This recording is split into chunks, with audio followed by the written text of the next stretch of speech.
বাপরে যা গরম! এই গরমে তো কিছুই খেতে ইচ্ছে করছে না। তোমাদেরও কি একই অবস্থা? তাহলে অবশ্যই পেট ঠান্ডা মন ঠান্ডা করার জন্য তরমুজের এই রেসিপিটি বাড়িতে অবশ্যই ট্রাই করো। প্রথমে তরমুজটাকে ভালো করে কেটে নিতে হবে, খোসা ছাড়িয়ে নিতে হবে, তারপর বীজগুলোকে ছাড়িয়ে একটা মিক্সিং জারে পেস্ট করে নিতে হবে।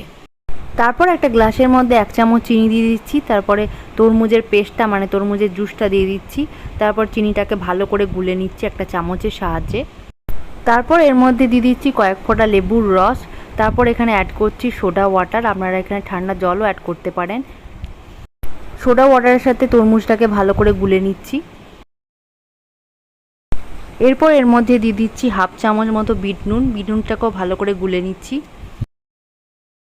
এখানে তোমরা বরফও অ্যাড করতে পারো।